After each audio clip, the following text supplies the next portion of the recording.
Hello everyone and welcome to the first part of attempt number 10. We are now in double digits for the attempts. And this is of course going to be part 1. And yeah, I'm not skipping the intro because it's been long enough since I've played the intro that I really don't mind it. And I figured that it's, you know, I've got some stuff to talk about. So last episode, attempt number 9, part 5, or part 5 of attempt number 9, was kind of really irritating how it ended. It was one of the assassin spy ninjas got glitched on top of a box and killed me because I, wasn't looking on top of the box because they're not supposed to be able to get on top of the boxes. But all of that aside, it was a really difficult part, and I knew going in that that was going to be a very difficult part. I mean, it seems kind of silly because that's a very short part, and there's only about 4 or 5 of the assassins there, but they're very quick. They're hard to spot because they're basically invisible.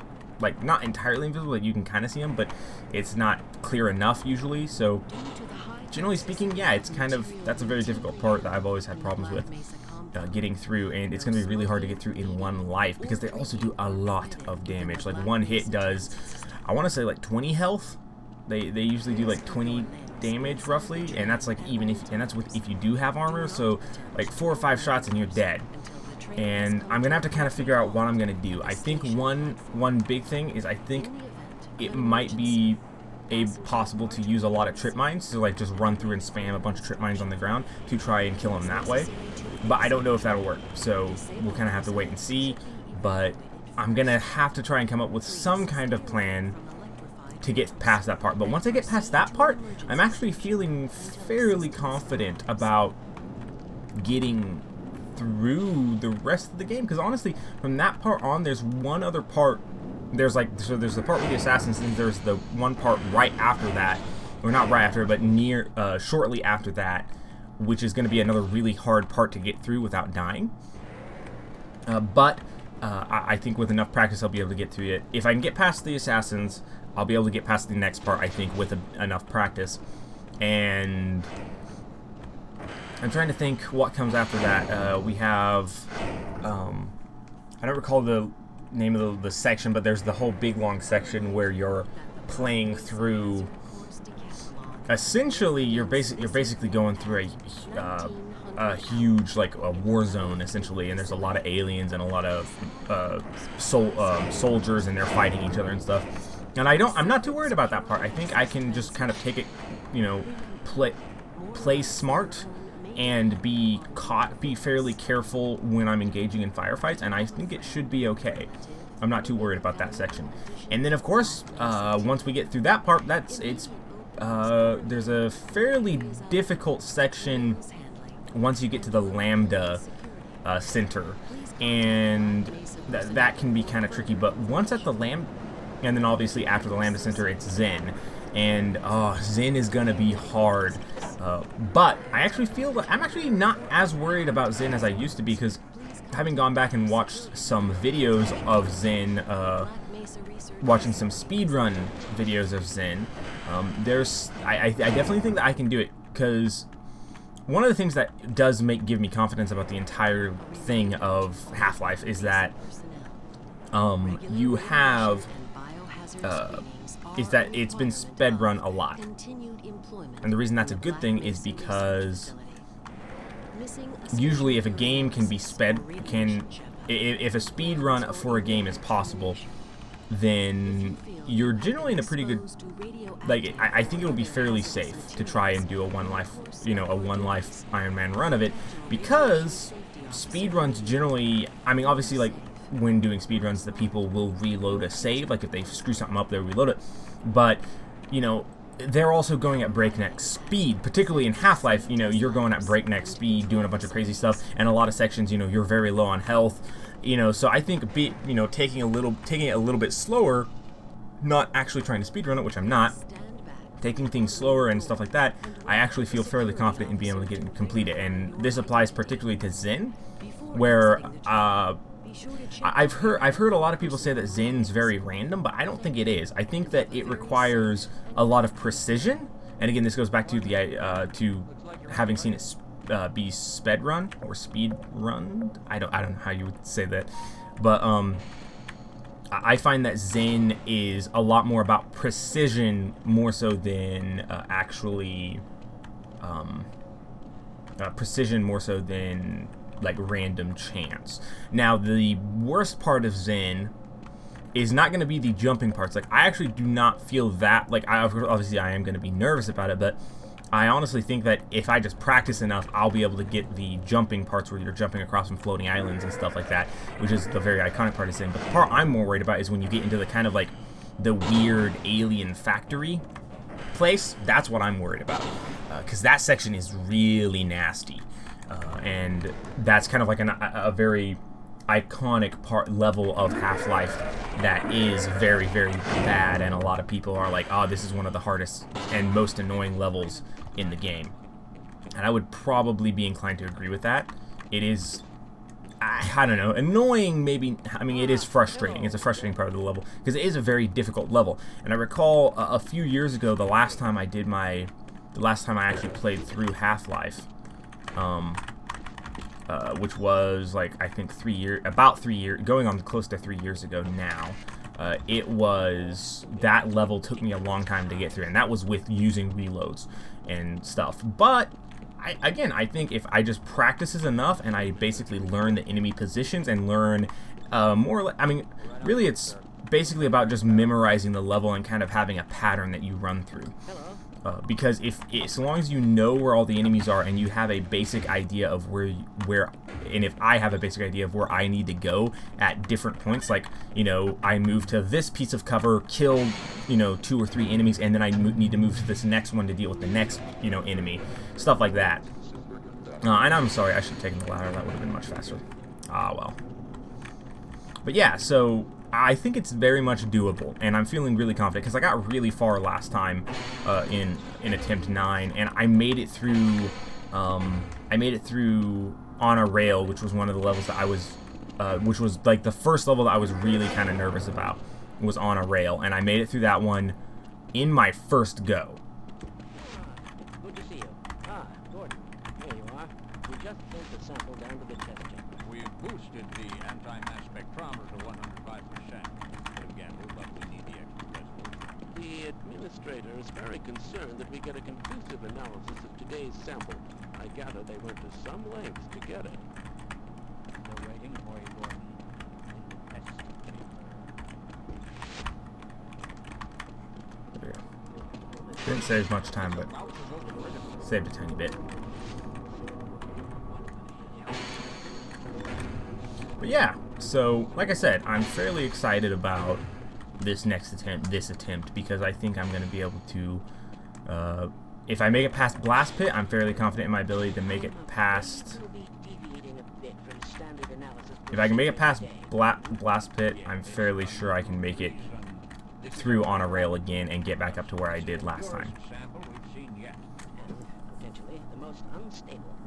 Now, of course, that said, it will require me to not screw up early on, because, of course, I have a tendency to do that where I screw up early on because I'm not as, like, focused in necessarily in the earlier parts, because, you know, I've done this a million times. I shouldn't be worried about this. Like, I shouldn't die here, you know, and I shouldn't, but I do, because I get overconfident, or not confident, I get lax. I don't focus.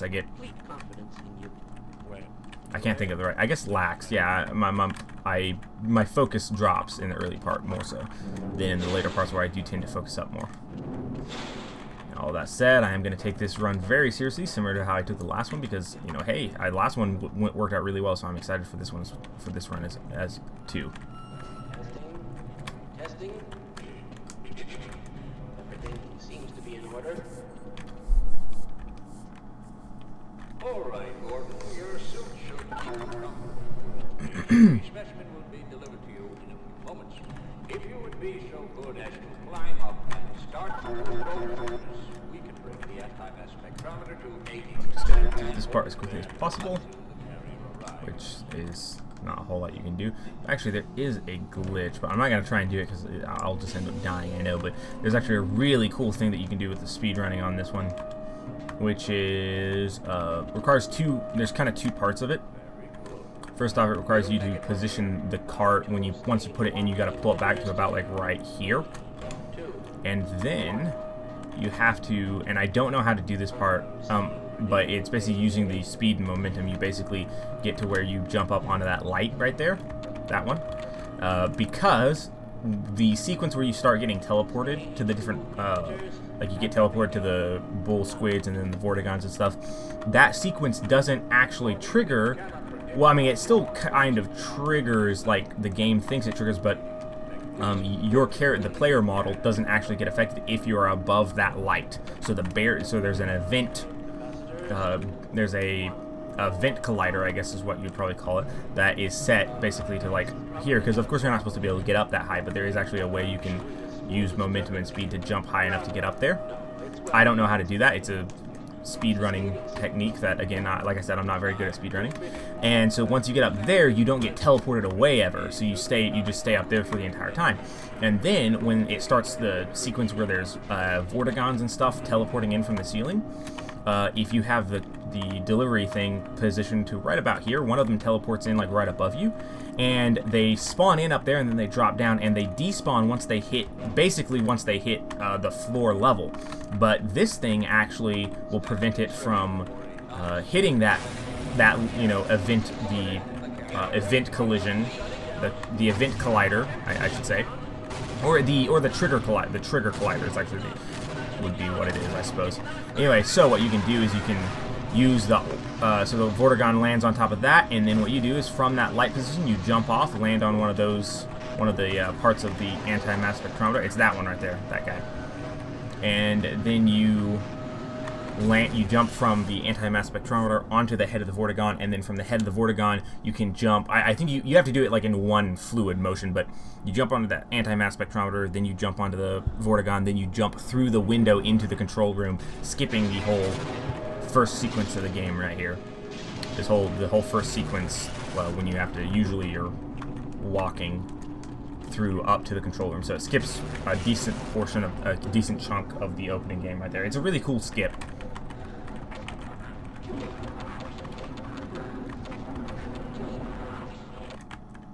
But here we go, unforeseen consequences, and I have to say, it's kind of good to be back. You know, it's been a while since we played this, though. Quite frankly, I actually have played this one extra time than with the actual speed run, not speed run, actual one life run, because I also I went through and recorded the footage for the Black Mesa versus Half-Life series, which I named it that because I'm not super creative with the names, but it's really like I don't want people to think that like, oh, it's, you know, it's Black Mesa versus Half-Life. No, I like both. Like, I really like Black Mesa. It does not, however, I also do not think that it is a adequate it is not a replacement for Half-Life, but it is another really cool thing that you can play in addition to Half-Life, and it's really cool to get to play both of them. And that's how I would recommend. I would recommend people play the original Half-Life, or Half-Life Source, which is basically just an HD remake of the original Half-Life.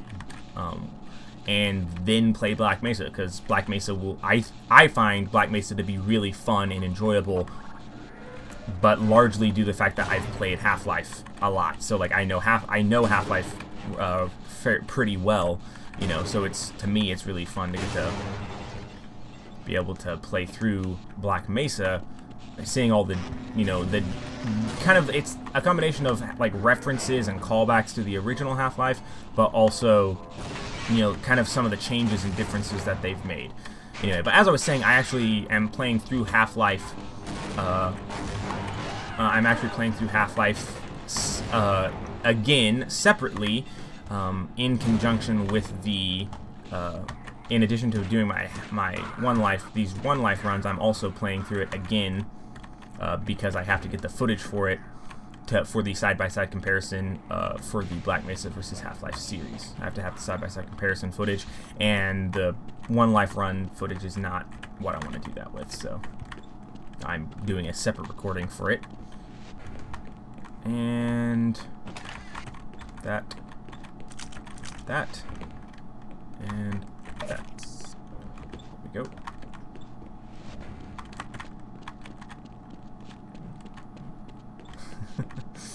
Hear them swinging behind me. Alright, so there's actually one thing that I'm going to do a little bit differently, maybe.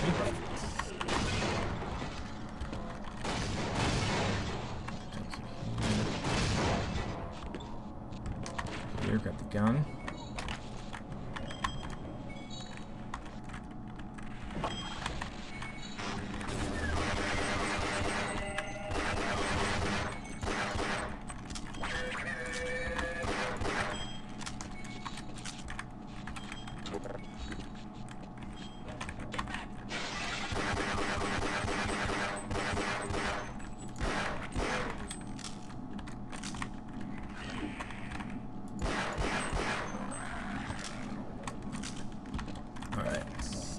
So we're actually going to do something a little bit different, is that I usually avoid this place because it is quite dangerous and very easy to die here.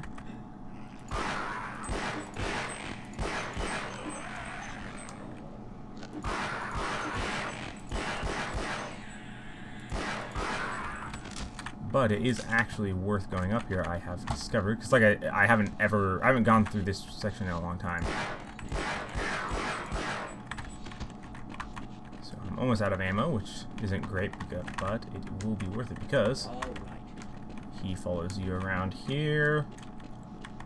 And he gets you into this security room, which has grenades, so we can get grenades a lot earlier than you otherwise would be able to. And I had forgotten about this section up until I played through it for my Black Mesa run, because of course that's one of the changes in Black Mesa. Is they actually force you to do this part. They actually force you to play through that. Or they force you to come up here, I should say. As we're in this original Half-Life, it was just one of the side routes, but they actually force you to do it.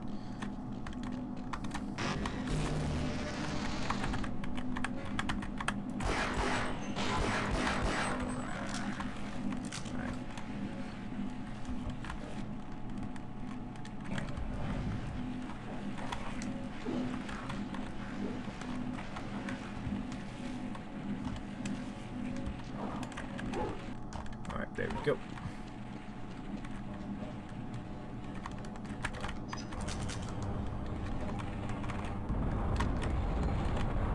There is a way to slide down the slope, but I'm not going to try it. I don't want to do it all again. Now, if I can actually practice enough to where I can learn to nail that every time, I might go ahead and start doing it.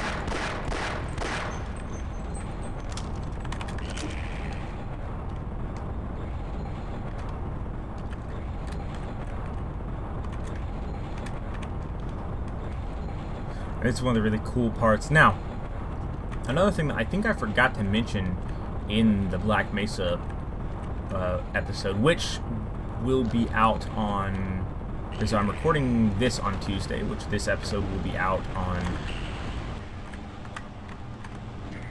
this episode will be coming out on, I believe, Tuesday? Yeah, no, I'm sorry. I'm recording this on Tuesday. And this video will not be coming out until